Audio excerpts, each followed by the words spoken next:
क्या हो अगर हमारा सोलर सिस्टम, हमारी पूरी दुनिया एक सिम्युलेशन हो और इसे कंट्रोल किया जा रहा हो सोलर सिस्टम के बिल्कुल किनारे पर छिपे प्लैनेट 9 से, जहां एक एलियन बेस है। और वो एलियन सभ्यता समय समय पर कुरियर प्रोब्स भेजती हूं, जिन्हें हम इंटरस्टेलर विजिटर्स के नाम से जानते हैं। सुनने में अजीब लगता है ना? चलिए जरा इस थ्योरी की तह तक चलते हैं। और यही वो सवाल है जो इस पूरी कहानी की जड़ में है। क्या कोई हमें दूर से बस देख रहा है या शायद हमें कंट्रोल कर रहा है?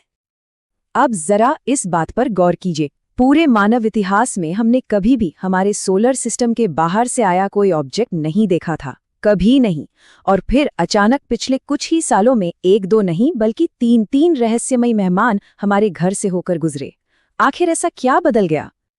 ये टाइमलाइन देखिए, 2017, 2019 और फिर 2025 में आने वाला एक और। सदियों की खामोशी के बाद अचानक इतनी तेजी से ये विजिटर्स क्यों आ रहे हैं?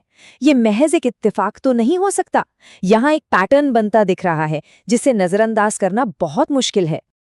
तो चलिए अपनी पड़ताल शुरू करते हैं पहले सुराग से। ओमुआमुआ, जानते हैं इसका मतलब क्या है? हवाई भाषा में इसका मतलब है दूर से आने वाला पहला संदेशवाहक। और इसने जो संदेश दिया वो वाकई बहुत अजीब था। ओमुआमुआ किसी भी आम एस्टेरॉयड या कॉमेट जैसा बिल्कुल नहीं था। पहली बात, इसकी चमक कुछ ही घंटों में 10 गुना तक बदल रही थी, जो इशारा कर रहा था कि इसका आकार बहुत ही अजीब लंबा सा है। दूसरी, इसकी रफ्तार, वो तो और भी अजीब थी। ये ऐसे चल रहा था जैसे इसे कोई अनदेखी ताकत धक्का दे रही हो। इन सब वजहों से कई बड़े वैज्ञानिकों ने भी वो कहना शुरू कर दिया जो पहले कोई सोच भी नहीं सकता था, कि ये कोई एलियन टेक्नोलॉजी हो सकती है। जरा इसके आकार का अंदाजा लगाइए। करीब 400 मीटर लंबा पर सिर्फ 40 मीटर चौड़ा, मतलब 10:1 का अनुपात। ये किसी कुदरती चट्टान जैसा तो नहीं लगता है ना? ये तो किसी सिगार या स्पेसशिप जैसा लगता है। ऐसा कुछ जिसका प्राकृतिक रूप से बनना लगभग नामुमकिन है। ओमुआमुआ के ठीक 2 साल बाद एक और मेहमान आया, 2I बोरिसोव। और इसे देखकर लगा कि चलो एलियन वाली कहानी तो खत्म हुई, क्योंकि पहली नज़र में ये एक बिल्कुल नॉर्मल धूमकेतु जैसा लग रहा था। तो देखिए, एक तरफ था ओमुआमुआ, सूखा, अजीब, बनावटी सा, और दूसरी तरफ था बोरिसोव, एक बर्फीला, पूंछ वाला, बिल्कुल टिपिकल कॉमेट। ऐसा लगा जैसे रहस्य सुलझ गया। लेकिन कहानी में असली ट्विस्ट तो अब आना था। और वो ट्विस्ट छिपा था बोरिसोव से निकल रही गैसों में। जब वैज्ञानिकों ने उसकी जांच की तो उन्हें कार्बन मोनोऑक्साइड की बहुत ज्यादा मात्रा मिली। ऐसी केमिस्ट्री सिर्फ हमारे सोलर सिस्टम के बेहद ठंडे, अंधेरे और दूर दराज के इलाकों में ही बनती है। मतलब ठीक वही इलाका जहां प्लैनेट 9 के छिपे होने की बात कही जाती है।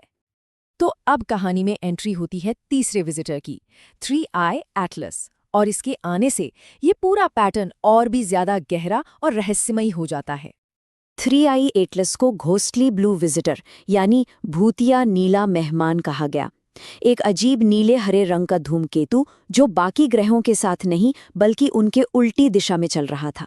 सोचिए, जैसे ट्रैफिक में कोई गाड़ी गलत साइड से तेजी से आ रही हो। और यहीं पर इन तीनों की कहानी आपस में जुड़ जाती है। ओमुआमुआ, बोरिसोव और 3I एटलस, तीनों में एक ही अजीब बात कॉमन थी, नॉन ग्रेविटेशनल एक्सेलरेशन। सीधे शब्दों में कहें तो उनकी गति को सिर्फ सूरज या ग्रहों की ग्रेविटी से एक्सप्लेन नहीं किया जा सकता था। कोई और अनदेखी ताकत थी जो इन्हें धक्का दे रही थी। तो अब वक्त आ गया है कि इन सारे सुरागों को एक साथ जोड़ा जाए और उस हैरान कर देने वाले सिद्धांत को सामने लाया जाए जो इन सारी अजीब घटनाओं को एक ही धागे में पिरोने का दावा करता है। तो थ्योरी कुछ ऐसी है, ध्यान से सुनिएगा। पहला, कि प्लैनेट 9 कोई ग्रह नहीं बल्कि एक एलियन कंट्रोल स्टेशन है। दूसरा, यही स्टेशन उस सिमुलेशन को चला रहा है जिसे हम और आप अपनी असलियत समझते हैं। तीसरा, इस सिमुलेशन के सॉफ्टवेयर को अपडेट करने के लिए अपडेट्स को फिजिकली भेजना पड़ता है। और चौथा, ओमुआमुआ जैसे ऑब्जेक्ट्स असल में वो कुरियर प्रोब्स हैं जो ये अपडेट्स लेकर आते हैं। और इस थ्योरी का सबसे चौंकाने वाला हिस्सा, इन सभी ऑब्जेक्ट्स का रास्ता सीधा प्लैनेट 9 की अनुमानित लोकेशन की तरफ जाता है। ऐसा लगता है जैसे कोई डिलीवरी बॉय पहले हेड ऑफिस जाता है, पैकेट डिलीवर करता है और फिर अपने रास्ते निकल जाता है। अच्छा, एक मिनट के लिए इस पूरी सिम्युलेशन थ्योरी को भूल जाते हैं, मान लेते हैं कि ये सब बकवास है। तो फिर क्या? सच शायद इससे भी ज्यादा डरावना है। अगर ये एलियन के प्रोब्स नहीं हैं, तो फिर ये क्या हैं? ये हैं स्पेस में घूमती हुई रैंडम अनकंट्रोल्ड गोलियां, जिनका कोई निशाना नहीं है। और यही सबसे बड़ी चिंता की बात है। हमें इन ऑब्जेक्ट्स का पता तभी चलता है जब वो हमारे बहुत करीब आ चुके होते हैं, जब कुछ करने के लिए बहुत देर हो चुकी होती है। अगर अगला ऑब्जेक्ट सीधा धरती की तरफ आ रहा हो, तो सच तो ये है कि फिलहाल हमारे पास उसे रोकने का कोई तरीका है ही नहीं। हम इस कॉस्मिक शूटिंग गैलरी में पूरी तरह से बेबस हैं।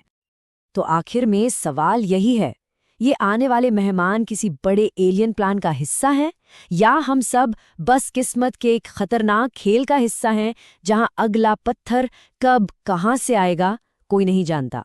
दोनों ही ख्याल काफी बेचैन करने वाले हैं।